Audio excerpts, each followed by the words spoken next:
자, 여기까지 했었죠. 다시 한 번 더 보면 코로나 위기 극복, 테이퍼링, 양적 완화 종료, 그 다음에 금리 인상. 이 순서대로 간다는 겁니다. 그래서 코로나 위기 극복의 시간이 생각보다 더 빠르다고는 생각할 수도 있지만 생각보다 느릴 수 있습니다. 인플레이션이 나오기 직전까지 이걸 그대로 유지한다라고 봐주시면 될 것 같습니다. 뱅크 오브 아메리카의 반도체 시각은 진짜 더 줄이겠습니다. 팩트로 넘어오면 반도체 수요가 증가되면 증가되지 감소하지 않을 거예요. 그 증가의 주체는 자동차 반도체라고 보시면 될 것 같습니다. 자율주행 반도체. 공급 사이클은 타이트하고요. 반도체 사이클은 내년까지 하락을 합니다. 그 다음에 성장 요소가 PC에다가 여기는 자동차. 그 자동차 반도체 지금 모질라서 난리고요. 그 다음에 비트코인도 큰 영향을 미치고 있습니다. 비트코인 지금 떨어지면서 나스닥이 전체가 조정받고 있고요. 장기 국채는 금리 조정 중입니다. 밸류에이션은 상당히 매력적이고 가격 결정 기업이 많습니다. 그래서 AMD에서 비디오 카드, 그러니까 뭐 3080 시리즈라든지 뭐 비트코인을 제대로 캘 수 있는 그런 것들, 해시를 높게 만들어주는 그런 비디오 카드들. 그 다음에 뭐 삼성전자나 하이닉스 같은 경우는 반도체 기대, 물론 수요에 따라서 그게 가격이 높아지는 건 맞습니다. 그 다음에 SSD 가격도 시장에서 계속 요구를 하고 있고요. 기존에 있는 하드디스크 갖고는 SSD의 속도를 못 쫓아오니까 사람들이 넘어가고 있다 라고 봐주시면 될 것 같습니다. 그래서 밸류에이션도 상당히 매력적이다라고 봐주시면 되는데, 일단은 이 상당히에서 상당히가 빠질 것 같아요, 조만간. 그래서 밸류에이션은 매력적으로 바뀔 것 같다라고 봐주시면 됩니다. 삼성전자와 하이닉스 기준으로 보면 하이닉스는 지금 행행인 상태라서 조금 더 보셔야 되고요. 우상향 하는 그래프를 봤을 때 들어가시면 되고, 삼성전자는 83,000원을 지키는지 아닌지를 확인하고 투자를 계속하시면 좋을 것 같습니다. 자, 전 세계 확진자 현황인데요. 300만 명이 이제 돌파를 했어요. 사망자가 300만 명이 질병인 거예요. 그래서 큰 겁니다. 물론 매년에 뭐 100만 명씩 감기로 죽었다라고 해도 그러면 할 말이 없지만 이 병은 컨트롤이 가능하다라고 봐주시면 될 것 같습니다. 사망자는 유럽이나 미국에서 주로 많이 나왔다는 거 생각해 주시면 되고요.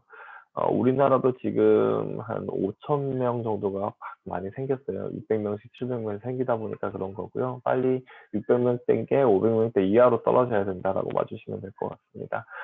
마지막에 걸리면 제일 기분 나쁘거든요. 지금에서 마지막 전에 조심하시고, 용업종도 좀 걸린다는 거와, 그 다음에 학교도 걸린다는 점이, 그 다음에 목욕탕도 같이 걸려있죠. 그러니까 이 세 가지는 유의하시면서 언제나 가실 때 조심하시는 게 좋을 것 같습니다. 일단은 미국, 인도, 브라질 순으로 이렇게 확진자가 많고요. 그러니까 미국은 백신을 많이 맞아야 되는 게 맞는 거예요. 이렇게 확진자가 많으면 여기서 임상실험도 다 할 수 있어요. 우리나라는 이 확진자 갖고는 임상실험이 제대로 안 됩니다. 그리고 재밌는 건 여기 보합을 해놨죠. 하락을 안 해놨어요. 지난주에 하락을 했는데 똑같아요. 똑같이 이렇게 11만 명까지 상승했다가 다시 내려오는 겁니다. 그래서 부정적으로 보고 있고요. 인도 같은 경우에는 확진자가 더 증가하고 있고, 브라질도 보합의 상태를 유지하고 있고요. 이군데 백신 접종도 제대로 안 되고 있습니다.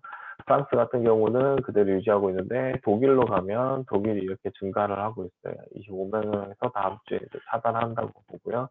이탈리아는 다시 이제 줄어든 걸로 보이고요. 스페인은 계산이 안 되는 나라고, 터키가 이렇게 늘고 있어요. 터키는 지금 제2의 IMF가 한 번 더 오고 있거든요.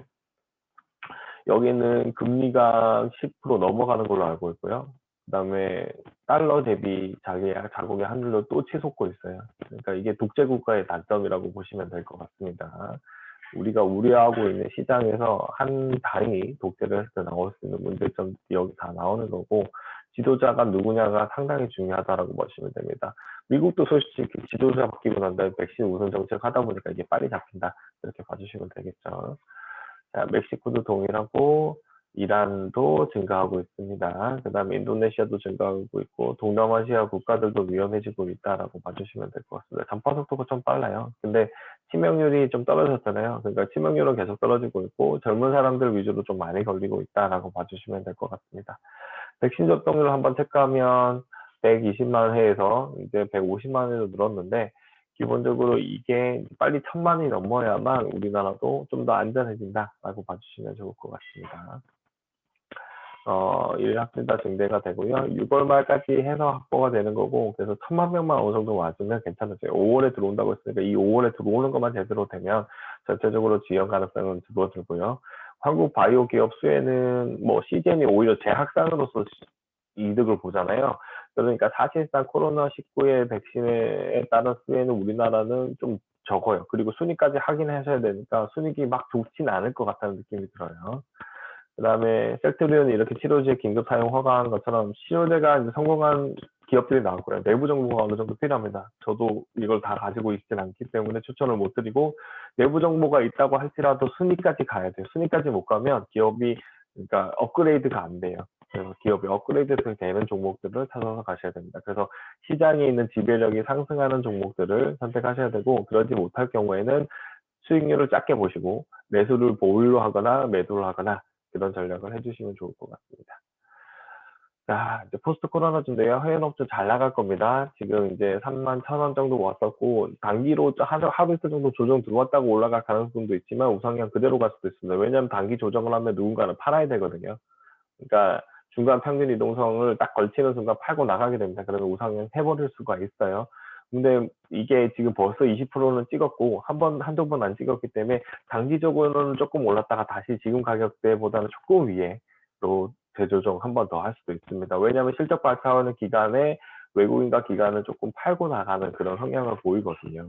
그러면서 조정을 갑니다. 그래서 5월 달에 그렇게 하고 나면 다음 실적은 언제일까요? 생각해 보세요. 8월입니다. 그러니까 그 2, 3개월 동안에 조정을 한 번 더 거치고 연말에 1년의 실적에 대한 기대감이 나와요. 그러니까 11월쯤에 올해 실적이 2조구나 1조구나가 다 떠요. 그러면 그때 한번 들어오고 이제 그 실적이 제대로 갖춰지는 내년도 2월에 주가가 제대로 상승한다. 이렇게 이해를 해주시면 됩니다. 그래서 내년도까지는 가져가시는 거고요. 그리고 가격대도 5만 원대부터 조금씩 파시는 게 좋지 않을까 싶습니다. 근데 저는 일단 10만 원 보고 있고요. 해운업은 호황을 하고 삼박가주가 대한해운 유상증자로 통해서 증가가 되고 있고요. 최근에 오늘 나온 뉴스도 확인해 보니까 H는 자체도 배를 더 국가에서 발주를 해준다고 합니다. 정책적으로. 이거는 왜 정책적이냐면 조선업을 키우고 동시에 해운업도 경쟁력을 강화한다라고 봐주시면 되죠. 그래서 인수자가 나오는 시점을 생각보다 길게 가져가지 않을까라는 느낌도 듭니다. 조선업과 부품회사, 철강 등이 호황이고 이거를 철강이 호황인데 이거를 생각을 못했던 것 같아요. 조선업이 호황이 될 거고 자동차 산업이 호황이 될 건데 근데 약간 저는 알루미늄 회사를 봐야 된다고 보고 있어요. 근데 우리나라 알루미늄 회사는 좀 부정적이고요. 외국계 회사가 더 좋은 것 같아서 나중에 해외 증권 주식을 한번 찾아가지고 추천해 드리도록 하겠습니다. 조선업종은 수소와 LNG 선박의 분야의 호황, 신재생 에너지 정책을 펼치기 때문에 매수가 유효하고요. 엔터업종은 콘서트와 메타버스, JYP 빅히트, 덱스터 위즈윅이 있는데 빅히트에 대해서 한 번 더 말씀드리면 종목 분석에서 또 한 번씩은 이제 언급을 할 겁니다. 근데 빅히트 대해서 언급을 해드리면 이 빅히트는 기본적으로 콘서트로 이제 큰 수익을 얻는 회사였어요. 근데 이 콘서트로도 얻는데 음원 수익도 크지만 콘서트에 플러스 알파로 이제 그 콘서트 영상을 중계를 해주는 거죠. 덱스터나 위즈극이 하는 VR 실감 영상을 통해서 그걸 즐길 수 있게끔 만들어주면 주가가 더 상승할 수 있다라고 볼 수 있을 것 같습니다. 그러면 잘 생각해 보면 VR 실감 영상을 공급하는 거, 그 다음에 그거와 관련된 기기들이 주가가 상승할 수도 있습니다. 그렇지만 실질적으로 수혜는 빅히트가 만들어내고 그 메타버스의 그 뭐라고 하냐, 그 소프트웨어적인 거는 빅히트가 거의 다 채울 수 있다라고 봐주시면 됩니다. 영화 업종은 이렇게 덱스터 위즈윅에서 그다음 쇼박스에서 영화를 제작하면서 나올 것 같고요. 미국이 이제 영화 제작이 되면 실질적으로 이제 디즈니에서도 만들 거고 우리나라 영화 중 일부는 미국에 먼저 상영을 했다가 내년도에 우리나라에 상영이 되거든요. 그런 현상이 일어날 수 있다라고 보시면 되고 OTT 시장은 조금 위험해질 수 있다는 거 그렇게 이해를 해주시면 좋을 것 같습니다. 여행업종은 백신 여건이 제일 중요하고 중국인 관광 재개. 왜냐하면 중국에서 상해 이북에 있는 분들은 우리나라에 와서 카지노하는 게 훨씬 편하고요. 실질적으로 우리나라가 조금 더 안전합니다. 일본도 몇천 명대를 유지하고 있기 때문에 우리나라가 조금 더 안전하고 그 다음에 대만을 가는 것도 얘네들한테는 좋겠죠. 근데 대만은 지금 상태가 안 좋잖아요. 여행 가는 게 힘듭니다. 그래서 한류 BTS 건강보험 그리고 통계량과 수치에 따라서 들어올 수 있고 이거랑 연결해서 하나투어가 매수가 유효하고 주가가 많이 빠졌어요. 7만 원 언저리까지 갔던 게 6만 2천 원까지 내려갔기 때문에 지금부터 매집을 좀 해주시면 좋을 것 같아요. 3, 4분기까지 비율을 조금씩 가져가시면 좋을 것 같고요. 호텔 업종은 파라다이스 호텔이나 이게 동일하게 매수 유효하고 얘네들이 카지노를 가지고 있다라고 맞추시면 됩니다. 항공업종은 두 가지로 나뉘죠. 대한항공하고 항공우주인데요. 항공우주는 KF21 추고식 하고 난 다음에 호재라고 할 만한 거리가 나오지 않으면 안 올라갑니다. 호재라고 할 만한 게 인도네시아에서 출납금을 내고 그다음에 우리 많은 비행기, 그러니까 군수 전용 비행기를 항공우주에서 만들면 주가가 상승할 수 있다. 그 동력이 발생할 수 있다라고 봐주시면 되고요. 대한항공은 위에 있는 여행업종이 호황으로 변할 때 상승합니다. 국내선만 운영해가지고는 수익을 맞출 수가 없을 거고요.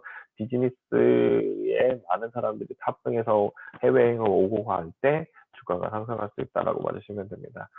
긍정적인 거는 이스라엘, 영국, 미국은 조만간 탈출하겠죠. 그러면 다른 나라도 탈출하게 될 겁니다. 그러면 자연스럽게 해외여행이 다시 빅사이클로 돌아올 수 있다라고 봐주시면 됩니다. SOC는 현대건설이 해외의 그 뉴딜 정책에 따른 수혜로 계속 상승하고 있고요. 계속 투자하는 소식이 나오고요. 우리나라는 아직 이걸 제대로 공사를 하고 있지 않습니다. 그래서 이게 공사만 제대로 이루어지면은 전반적으로 건설사 전반이 올라갈 수 있고요. 백신 접종이 어느 정도 끝나면 백신 접종에 추가적인 비용이 들어갈 경우가 떨어질 거고요. 그게 이제 독감으로 바뀔 가능성이 높습니다. 어느 정도 1단계 50%의 그 단계만 넘어서면요. 그래서 자연스럽게 SOC 투자가 이루어질 거라고 보고요. 그 다음에 국내 그린 뉴딜은 두산중공업과 중소기업이 성장하고 해외 그린 뉴딜은 사실상 불가능하죠. 할 수 있는 선진국만 합니다. 유럽의 일부 국가와 미국이라고 보시면 되고요. 그 대부분 전통적 뉴딜이 일어나고 두산 인프라코어, 현대건설기계 등이 좋다라고 보시면 좋을 것 같습니다. 서브 이슈인데 이거를 한 번 더 보기 위해서 한 거고요. 그래서 3.1%에서 3.6%까지 상승하는 건 그 내용이 중요한 거고, 그 다음에 초대형 인프라 투자할 땐 이렇게 돈을 투자하는데 반도체 산업이 좋다라고 말씀을 드렸지만 우리나라는 경쟁 국가가 생기기 때문에 완벽하게 좋지는 않다.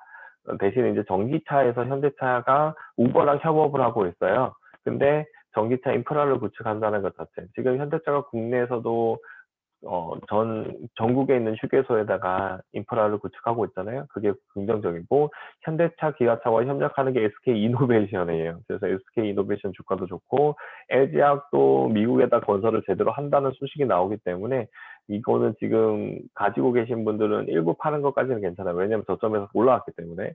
그렇지만 나머지 잔여분을 가지고 계신 거는 그대로 우상향하는 거 그대로 따라가시면 좋을 것 같습니다. 재원 같은 경우는 이 부유세와 수익 과세에 대해서 이제 정책적으로 나올 거고요. 이거를 부정적인 요인이고 유럽의 일부 나라들은 반대를 하고 있어요. 그래도 아마 그 반대를 하게 되면 그 나라와에 대해서 미국이 아마 다른 가진금 비슷한 정책을 펼쳐버릴 겁니다. 그 다음에 하석연료 이것도 세금 감면 조치를 하지만 이것 때문에 하석연료와 관련된 업종들, 오일 정유 같은 업종들이 피해를 볼 수 있다라고 봐주시면 될 것 같습니다. 자, 월봉 분석으로 봤을 때 팍 오르고 있죠. 그러니까 이때도 팍 올라야 되는데 FRB가 잘못했다고 생각하는 게 2012년에 그리스 위기 사태가 나왔거든요. 그거의 근원이 여기서 제대로 돈을 안 풀어서라고 생각을 하고 있어요. 그래서 그런 일이 안 벌어지게끔 동일하게 이렇게 우상향한다라고 보시면 됩니다. 재밌는 거는 이렇게 올리고 난 다음에, 그러니까 이거 왔을 때 조선산업 한 번 망했다가 다시 원선복귀가 돼요. 이렇게 떨어지고 났을 때 해운사업, 조선산업이 망할 뻔했는데 우리나라는 한 개 한 개라서 다 지원해줬고 글로벌 조선사업과 해운사는 망했어요. 그러니까 다 힘들어한다고 보시면 됩니다. 그거를 올렸고 그 구간 동안에 우리나라는 정책적으로 조선업을 키워주고 해운사업을 키워줬기 때문에 우상향할 수 있다라고 봐주시면 좋을 것 같습니다. 주봉으로 봤을 때는 우상향하는 거 있고 가운데 선을 지키고 올라가고 있죠. 이게 긍정적인 거라고 보시면 되고요. 다음 파란선을 닿았을 때 올라갔다가 내려올 때 한 번 더 보시면 좋을 것 같습니다. 아니면 볼린저 밴드 바깥으로 튀어나갈 때 언제나 리스크가 있다. 그걸 보기 위해서 주봉을 보는 거라고 보시면 될 것 같습니다. 저는 이게 제일 신경 쓰이지 이렇게 이 구간 안에 있는 거 별로 중요치 여기지 않습니다. 상당히 좋게 보고 있습니다. 일본 기준에서는 딱 안 맞는 우상향 잘하고 있죠. 그러니까 그대로 보고 계시면 되고요. 요 구간이랑 닮은 구간이 이 구간입니다. 그러면 아직도 한 300에서 500 정도 더 오를 수 있는 구간입니다. 대형주 위주로 오르기보다는 중소형주도 같이 오르는 실적 위주의 장세가 될 가능성이 높고 아니면 실적이 개선된 업종들이 주가가 상승할 수 있습니다. 이렇게 오르는 구간이 여기 오르는 구간이랑 비슷해질 거라서 3,500까지도 올 수 있을 것 같습니다. 자, 이제 외국인이 돌아왔는지 보면요. 돌아왔죠. 확실하게 돌아왔어요. 그 다음에 개인도, 개인도 이렇게 선물 포지션을 다 하고, 주체들 전부 다가, 금융투자 빼고는 다 긍정적으로 보고 있는 겁니다. 개인의 매수세가 많이 줄었죠. 개인이 매도하고 나갔다는 걸 보여주고 있는 거고요.